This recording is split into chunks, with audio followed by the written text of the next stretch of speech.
So a while ago, I got left this comment on one of my videos from Manga Kamen. Now, I expect the journey reviewing and looking into the DSM-5 to be insurmountable, or at the very least uninteresting. I wanted to share what I've found among other videos from various doctors, or quite frankly, there's one or two critics who sounded that they had something interesting to add. I'm not a medical expert. This is just some of the things I've found that I found interesting, and naturally, I'd defer to a real medical expert over my opinion. I'd encourage to have you give this at least a few minutes, follow some of the links. I've found it interesting because Lord knows, if you or your family get sick, this may or may not be the reason why you're getting fucked over or getting the help that you need. I'll let you decide. What DSM-5 means for diagnosing mental and healthy patients. Dr. Michael First of Columbia University and Dr. Stephen Hyman of Broad Institute. Michael First, the DSM is used by all mental health officials. There's a lot more to understand what's behind mental disorders. It's a dictionary for mental health professionals and administrators to communicate. Dr. Michael First states one of the rules in the DSM is not to be used as a cookbook. Has been around since the beginning of the DSM. If someone were to open up the DSM-5 and just read off the words without any clinical judgment, that would be very harmful. Dr. Michael First says this is completely at odds with how the book is supposed to be used, and claims it states that at the front of the book. When I talked to Shelly D, he says it's within the first 3 pages. I took it to mean at the very beginning, so yeah, I'm just going to cite him. The second doctor in this video, which I'm not showing clips from because it's actually, the news can be finicky about using clips, is from Dr. Stephen Hyman. Is more of a, who states the DSM-5 is more of a set of guidelines. The DSM-5 provides a shared language so mental health professionals, patients, and insurance companies know they're talking about the same thing. Dr. Stephen Hyman says that the insurance adjusters, the educators, and even courts of law who aren't trained as clinicians have unfortunately read the book more literally. Repeat that again. Educators, insurance adjusters, and members of court, people with years and years of college, and at least some understanding of the medical field, can interpret the DSM-5 incorrectly. Dr. Stephen Hyman states the people who should take the book the least literal are scientists, which, by the way, the Dr. Michael First concurred on this, based on that if you recognize the book is imperfect, but force yourself to abide by its tenets, it could very well hinder making the necessary progress that psychiatry needs. Here is a clip from Drawbacks of the DSM-5. There are some drawbacks, and I think the drawbacks are serious. You know, it's not just our issue with the book, not just you and me. There's a lot of practitioners and some major organizations that have had a reaction to this, you know, this edition. Not the least of which is the National Institute of Mental Health. They withdrew their support for any research based on categories in the DSM-5. That's mind-boggling. And they said that right away when it came out, because it's you know, they said it's not evidence-based. It's basically a cluster of symptoms that a committee has put together. So that's a pretty serious thing. I think it's important for you to explain that about committees. Yeah. Because most of our listeners probably don't know how this is created.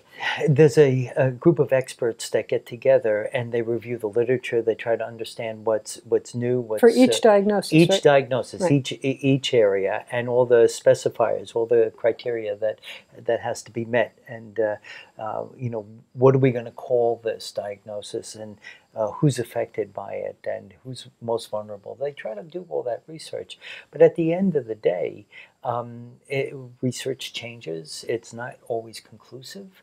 It's contradictory. As an example, you brought out the DSM-2. Homosexuality is listed in here as a disorder. It doesn't appear here. you know, and vice versa. Something like Asperger's is in DSM-4, so people could go to their insurance company, get reimbursed if they had that, and it doesn't appear here. So these are... No, it's been subsumed into the autism spectrum, which is another... Here is a clip from the Diagnostics and Statistical Manual, the DSM-5 controversy. What I want to deal with specifically in this video is some of the criticism that has come about since the publication of the DSM-5 in the spring of 2013. Now, this is a very important subject because the DSM, that is the Diagnostic and Statistical Manual of Mental Disorders, defines for us here in America the difference between normal and abnormal.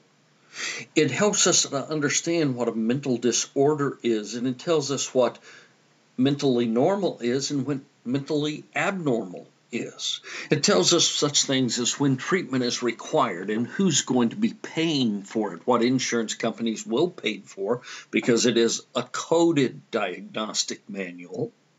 It also talks to us about disability benefits. It will decide who will get the disability benefits, that is, and who will be eligible for special treatment in public schools, who will be awarded damages in a particular lawsuit, who will qualify for life insurance, who will be able to adopt a child, and much, much more. So you can just see from this list of things how incredibly important the DSM actually is. Well, there are numerous controversies associated with the publication of the DSM-5. I'm going to talk very briefly about 5 of these controversies: secrecy, false epidemics, biological testing, and overuse of pharmaceuticals, and imprecise diagnoses. The first one that I want to talk about is secrecy. This publication, this 5th edition of the DSM, was produced primarily in secret. In fact, task force members had to sign a non-disclosure agreement. Instead of opening up their research to the light of day where other people could have input, it was more of a closed session, says Robert Spitzer. Spitzer also says transparency is necessary if the document is to have any credibility. Dr. Alan Francis on risks of the DSM-5 and the Lens Report. Dr. Alan Francis is an American psychiatrist best known for chairing the task force that produced the 4th revision of the American Psychiatric Association's Diagnostic and Statistical Manual, DSM-4. He is now in the spotlight for his critique of DSM-5. His new book, Saving Normal, is described as an insider's revolt against out-of-control psychiatric diagnosis, DSM-5, Big Pharma, and the medicalization of ordinary life. I think that our mental health system is in a mess now, and I'm afraid that with DSM-5 it will get even worse.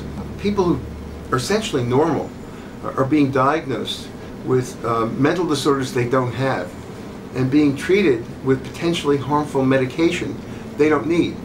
Small changes in the diagnostic system can result in tens of millions of people who were normal the day before suddenly qualifying for a diagnosis. And DSM-5 has made many of these changes, I think, quite recklessly, without careful and independent scientific review, and without a concern about the possible risks involved. For further information for interesting tidbits, here is a link to the top 10 changes in the DSM-5. Once you get past the trivial information about the changes of the Roman numerals being dropped, it's a pretty good watch. Though the guy behind the video could have stood to use sound removal in his audacity, I was very surprised at some of the things I've learned. No, I don't think I'm a doctor now, but I'm still glad I looked into this, and I hope you will as well. They specify that the clinician cannot diagnose major depression within 2 months of the patient losing someone close, a parent, a sibling, a spouse, for example.